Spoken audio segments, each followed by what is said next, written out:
ഭരണകക്ഷിയായ കോൺഗ്രസ് പാർട്ടിയെ ബ്ലാക്ക്മെയിൽ ചെയ്യാനൊരുങ്ങി ദക്ഷിണ കന്നഡ ജില്ലയിലെ മുസ്ലിം നേതാക്കൾ. ജില്ലയിലെ വർഗീയ കൊലപാതകങ്ങൾ തടയുന്നതിൽ സംസ്ഥാന സർക്കാർ പരാജയപ്പെട്ടുവെന്ന് ആരോപിച്ച് ദക്ഷിണ കന്നഡ ജില്ലയിലെ കോൺഗ്രസ് പാർട്ടിയിലെ മുസ്ലിം നേതാക്കൾ കൂട്ടത്തോടെ സ്ഥാനങ്ങൾ രാജിവെക്കാൻ തീരുമാനിച്ചതായിട്ടാണ് റിപ്പോർട്ടുകൾ സൂചിപ്പിക്കുന്നത്. ആഭ്യന്തരമന്ത്രി ജി പരമേശ്വര മുസ്ലിം സമൂഹം പറയുന്നത് കേൾക്കുന്നില്ലെന്നും ജില്ലാ ചുമതലയുള്ള മന്ത്രി ദിനേശ് ഗുണ്ടൂറാവു നിരുത്തരവാദപരമായ പ്രസ്താവനകൾ നടത്തുന്നതായും മുസ്ലിം നേതാക്കൾ ആരോപിക്കുന്നുണ്ട്. കോൺഗ്രസിലെ മുസ്ലിങ്ങൾ ഷാദി മഹലിൽ യോഗം ചേർന്ന് രാജി സമർപ്പിക്കുമെന്ന് ദക്ഷിണ കന്നഡ ജില്ലാ കോൺഗ്രസ് കമ്മിറ്റിയുടെ ന്യൂനപക്ഷ വിഭാഗം പ്രസിഡന്റ് ഷാഹുൽ ഹമീദ് വ്യക്തമാക്കി. ബൂത്ത് തലം മുതൽ KPCC വരെയുള്ള മുസ്ലിം സമുദായ ഭാരവാഹികൾ രാജി സമർപ്പിക്കും. പോലീസ് വകുപ്പിന്റെ പൂർണ്ണ പരാജയമാണ് അബ്ദുൾ റഹ്മാന്റെ കൊലപാതകത്തിലേക്ക് നയിച്ചതെന്നും അദ്ദേഹം കുറ്റപ്പെടുത്തുന്നുണ്ട്. ജനങ്ങൾക്ക് നീതി നൽകാൻ കഴിയുന്നില്ലെങ്കിൽ ഈ സ്ഥാനങ്ങളിൽ ഇരുന്നിട്ട് എന്ത് പ്രയോജനം? ഞങ്ങൾ വേദനാജനകരും നിസ്സഹായരുമാണ് എന്നാണ് അദ്ദേഹം പറയുന്നത്. വ്യക്തിപരമായ കാരണങ്ങളാലാണ് അബ്ദുൾ റഹ്മാൻ കൊല്ലപ്പെട്ടതെന്നാണ് ജില്ലാ ചുമതലയുള്ള മന്ത്രി ദിനേശ് ഗുണ്ടൂറാവു പ്രസ്താവന ഇറക്കിയിരിക്കുന്നത്. ജില്ലാ ചുമതലയുള്ള മന്ത്രി ആ പ്രസ്താവന പിൻവലിക്കണമെന്നാണ് മുസ്ലിം നേതാക്കൾ ആവശ്യപ്പെടുന്നത്. ദക്ഷിണ കന്നഡ ജില്ലയിലെ ബണ്ട്വാൾ താലൂക്കിൽ 32 വയസ്സുള്ള ഒരു മുസ്ലിം യുവാവിന്റെ കൊലപാതകവുമായി ബന്ധപ്പെട്ട് 4 പേരെ അറസ്റ്റ് ചെയ്തതായി കർണാടക ആഭ്യന്തരമന്ത്രി ജി പരമേശ്വര വ്യാഴാഴ്ച പറഞ്ഞിരുന്നു.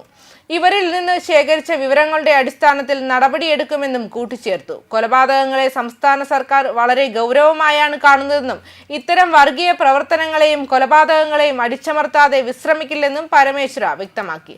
അതേസമയം അടിയന്തര പ്രാബല്യത്തോടെ വർഗീയ വിരുദ്ധ സേന രൂപീകരിക്കുന്നതിനുള്ള സർക്കാർ ഉത്തരവ് പുറപ്പെടുവിച്ചിട്ടുണ്ടെന്നും വ്യക്തമാക്കി. കൊലപാതകത്തിന് ശേഷം 4 പേരെ അറസ്റ്റ് ചെയ്തിട്ടുണ്ട്. അവരുടെ മൊഴികളുടെ അടിസ്ഥാനത്തിൽ ഞങ്ങൾക്ക് ചില ഗുരുതരമായ വിവരങ്ങൾ ലഭിച്ചു. അത് ഉപയോഗിച്ച് കൂടുതൽ അന്വേഷണവും നടപടികളും ഉണ്ടാകും. ദക്ഷിണ കന്നഡ ജില്ലാ ചുമതലയുള്ള മന്ത്രി ദിനേശ് ഗുണ്ടൂറാവുമായി ബംഗളൂരുവിൽ കൂടിക്കാഴ്ച നടത്തിയ ശേഷം ദക്ഷിണ കന്നഡ, ഉടുപ്പി, ശിവമൊഗ വർഗീയ പ്രവർത്തനങ്ങൾ നടക്കുന്ന മറ്റു സ്ഥലങ്ങൾ എന്നിവ ഉൾപ്പെടുന്ന പ്രദേശത്തെ ലോലമായതായി കണക്കാക്കുമെന്നും സംസ്ഥാന ആഭ്യന്തരമന്ത്രി വ്യക്തമാക്കിയിട്ടുണ്ട്. അത്തരം പ്രവർത്തനങ്ങളിൽ ഏർപ്പെടുന്നവർക്കെതിരെ ദയാരഹിതമായ നടപടി സ്വീകരിക്കുമെന്നും അദ്ദേഹം കൂട്ടിച്ചേർത്തു. ഇത്തരം വർഗീയ പ്രവർത്തനങ്ങളെയും കൊലപാതകങ്ങളെയും അടിച്ചമർത്തുന്നതുവരെ ഞങ്ങൾ വിശ്രമിക്കില്ല. ഒരു വിഭാഗം കൊലപാതകം നടത്തുകയും മറുവിഭാഗം പ്രതികാരം ചെയ്യുകയും ചെയ്താൽ അത്തരം കാര്യങ്ങൾ ആവർത്തിക്കും. ഇത്രയും വെറുപ്പ് തോന്നുകയാണെങ്കിൽ സമൂഹത്തിന് എങ്ങനെ നിലനിൽക്കാൻ കഴിയും? ആർക്കെങ്കിലും ജീവിതം നയിക്കാൻ കഴിയുമോ? സർക്കാർ നിശബ്ദരായി കാഴ്ചക്കാരായി ഇരിക്കില്ല. ഞങ്ങൾ അത് തടയും.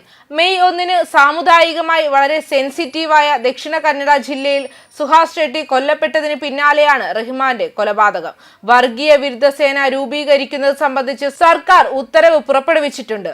അതെങ്ങനെ രൂപപ്പെടുത്തണം, ആര് നേതൃത്വം നൽകും, എന്ത് അധികാരങ്ങൾ നൽകണം, ഇതെല്ലാം പരിഹരിക്കാൻ സമയമെടുത്തു. ഒടുവിൽ ഞങ്ങൾ ഒരു ഉത്തരവ് പുറപ്പെടുവിച്ചു. നക്സൽ വിരുദ്ധ സേനയെ പിരിച്ചുവിടാൻ ഞങ്ങൾ പദ്ധതിയിട്ടു. ആ നക്സൽ വിരുദ്ധ സേനയുടെ പകുതിയും വർഗീയ വിരുദ്ധ സേനയായി മാറ്റി. ആവശ്യമായ എല്ലാ അധികാരങ്ങളും സൗകര്യങ്ങളും അവർക്ക് നൽകുമെന്നും അദ്ദേഹം വ്യക്തമാക്കി. ശിവമൊഗ, ഉടുപ്പി, ദക്ഷിണ കന്നഡ എന്നീ 3 ജില്ലകളിലായിരിക്കും കൂടുതൽ ശ്രദ്ധ കേന്ദ്രീകരിച്ച് ഇവ ആരംഭിക്കുക. ക്രമസമാധാന പാലനത്തിനൊപ്പം സമാധാന കമ്മ്യൂണിറ്റി യോഗങ്ങൾ ടാസ്ക് ഫോഴ്സിന് നടത്താനും നിർദ്ദേശം നൽകിയിട്ടുണ്ട്. ദക്ഷിണ കന്നഡയിൽ സ്ഥിതി ഇതുപോലെ വഷളാകാൻ അനുവദിക്കില്ല. നല്ല ആളുകളും വിദ്യാസമ്പന്നരും ബുദ്ധിമാന്മാരുമുള്ള ഒരു ജില്ലയാണിത്. വികസനത്തിന് വളരെയധികം സാധ്യതയുള്ള ഒരു ജില്ലയും. അതിനാൽ ജില്ലയിൽ കൂടുതൽ ശ്രദ്ധ കേന്ദ്രീകരിക്കേണ്ടതുണ്ട്. ഇത്തരം സംഭവങ്ങൾ അവിടെ അവസാനിപ്പിക്കണം. ഇത്തരം കാര്യങ്ങൾ അവസാനിപ്പിക്കുമെന്ന പ്രതീക്ഷയോടെ ഞങ്ങൾ അത് അവസാനിപ്പിക്കുമെന്നും അദ്ദേഹം കൂട്ടിച്ചേർത്തിട്ടുണ്ട്. ന്യൂസ് ഡെസ്ക് കർമ്മ ന്യൂസ്.